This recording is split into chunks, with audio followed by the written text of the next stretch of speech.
Cooking with AK को subscribe करें और बेल के आइकन को क्लिक करें।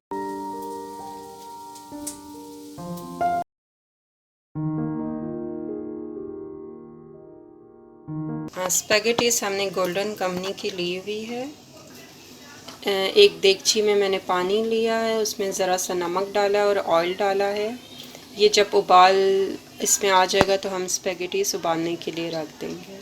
ये पानी में उबाल आ गया है, इसमें हम अभी नूडल्स डालेंगे सारे। ये बॉयल पानी में हमने नूडल्स डाल दिया है। अच्छी नूडल्स बनाने का ये तरीका होता है कि आप देखें ये अलग हो जाए, साथ चिपकी ना हो। इसको स्ट्रेनर में डालकर अभी हम स्ट्रेन कर देंगे। अच्छा, ये स्पैगेटीज जो है हमने स्ट्रेनर में डाल दी है और इस पे हम खुला पानी डालेंगे कि ये चिपके नहीं और अलग हो। ये देखिए नूडल्स बिल्कुल इस फॉर्म में आ गई हैं। अभी इसको हम कुछ टाइम के लिए छोड़ देंगे कि ये इसी तरह सेपरेट रहे। जब ड्राई हो जाएगी तो हम बाकी इंग्रेडिएंट्स बनाकर इसमें मिक्स कर देंगे। हमने 10 to 15 मिनट्स तक इस स्ट्रेनर में रखे थे। इसके बाद हम ज़रा सा ऑयल इस पर डाल देंगे कि ये साथ चिपके नहीं और बिल्कुल ये अलग हो जाए रेस्टोरेंट साइज़। ये देखें ये बिल्कुल आपके साथ नहीं चिपक रहे हैं, बिल्कुल अलग फॉर्म में ये आ गए हैं। चाउमीन में डालने के लिए केचप मैंने लिया है 2 टेबल स्पून। ये मैंने चिकन लिया है जिसको श्रेड कर दिया बॉईल कर 1 टेबल स्पून मुझे लहसुन चाहिए।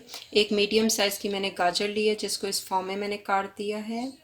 स्प्रिंग अनियन दिया है एक मीडियम साइज़ का जो मैंने राउंड में काट दिया है। शिमला मिर्च ली है एक मीडियम साइज़ की। इसके लिए चाहिए 1 टेबल स्पून मुझे chilli sauce, 1 tablespoon soya sauce, नमक और काली मिर्च जो है वो टेस्ट के मुताबिक जितना आप लेना चाहें। मैंने पैन में थोड़ा सा ऑयल ले लिया है, इसमें मैं 1 चम्मच जो है अभी गार्लिक डालूँगी तो फ्राई करेंगे।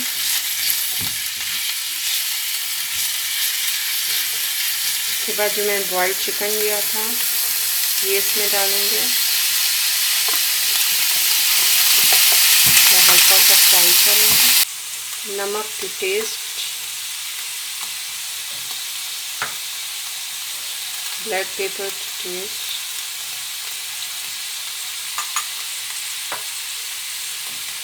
Ketchup,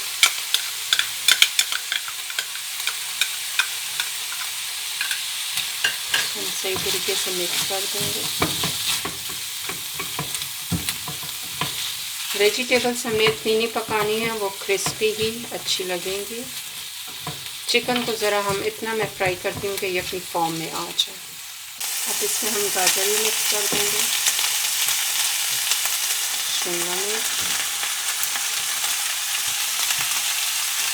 spring onion.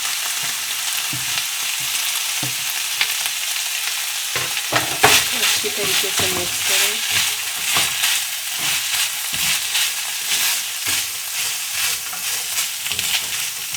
अच्छा 4 to 5 मिनट्स तक इनको पकाना है, ये क्रिस्पी ही अच्छी लगती हैं। इसके बाद ये नूडल्स जो मैंने बॉईल की हुई थी इन नूडल्स में मैं डाल देती हूँ इसको। इसको मिक्स कर देंगे हम। तो देखिए अच्छे तरीके से मैंने मिक्स कर लिया, बिल्कुल ये साथ चिपकी नहीं है, बाहर की तरह है। अब हम सर्विंग प्लेट में इसको सर्व कर सकते हैं। आपकी नूडल्स रेडी है। चाउमीन तैयार हैं, इसको ज़रूर आप ट्राई करें, बहुत ही प्यारा रेस्टोरेंट जैसा टेस्ट है।